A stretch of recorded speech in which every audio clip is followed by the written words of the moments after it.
Visakha city Gopalapatnam చంద్రనగర్లో మహిమగల శక్తి దేవతగా భక్తజనం నీరాజనాలు అందుకుంటున్న శ్రీ పరదేశమ్మ వారి ఉత్సవం మంగళవారం అంగరంగ వైభవంగా జరిగింది. వేలాది భక్తజనంతో పోటెత్తింది.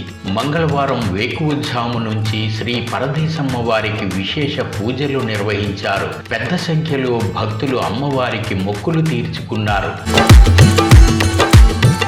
చంద్రనగర్, ఆదర్శ నగర్, కొత్తపాలెం, ఎల్లపువానిపాలెం, సంతోష్ నగర్, భగత్ సింగ్ నగర్, అటు నరవ, కోట నరవ, సత్యవానిపాలెం, జగ్గయ్యపాలెం, జర్రిపోతులపాలెం, గోపాలపట్నం, బుచ్చిరాజుపాలెం, మర్రిపాలెం, కంచరపాలెం, ఇంకా వేపగుంట, పెందుర్తి, కొత్త వలస, ఎస్కోట తదితర ప్రాంతాల నుంచి కూడా భక్తజనం దర్శించుకున్నారు.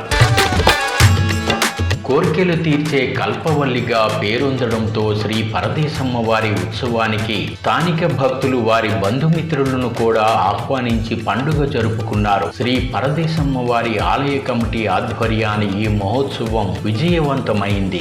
అమ్మవారికి విశేష అలంకరణలు జరిపించిన స్వయంవరపు అర్జునరావు, తుంపాల శ్రీనివాస్, బొజ్జ గణేష్, జాగరపు శ్రీనివాస్, కోరుకొండ రవికుమార్లను ఆలయ కమిటీ అధ్యక్షుడు యానపు వెంకటరావు అభినందించారు.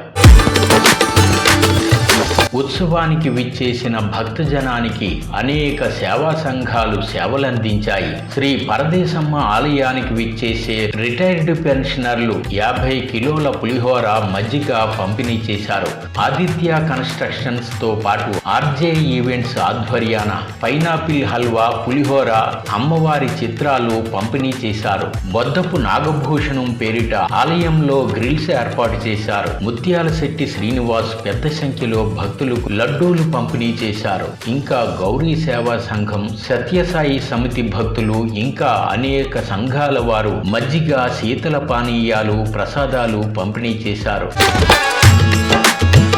ఎం మధుసూదన ఆధ్వర్యాన నిర్వహించిన రాజమండ్రి కళాకారులు అమ్మవారి వేషధారణలతో విశేషంగా ఆకర్షించారు. ఘటాల ఊరేగింపు ప్రదర్శనలు, డప్పు వాయిద్యాలు, పరదేశమ్మ యూత్ ఆధ్వర్యాన భారీ స్టేజి ప్రదర్శన, మరోవైపు జనసేన ఆధ్వర్యాన ఇంకో స్టేజి ప్రదర్శన ఉత్సవానికి ఊపు తెచ్చాయి. ఉత్సవంలో రంగుల రాట్నాల ప్రదర్శనలతో పిల్లలు ఆనందంలో తేలారు.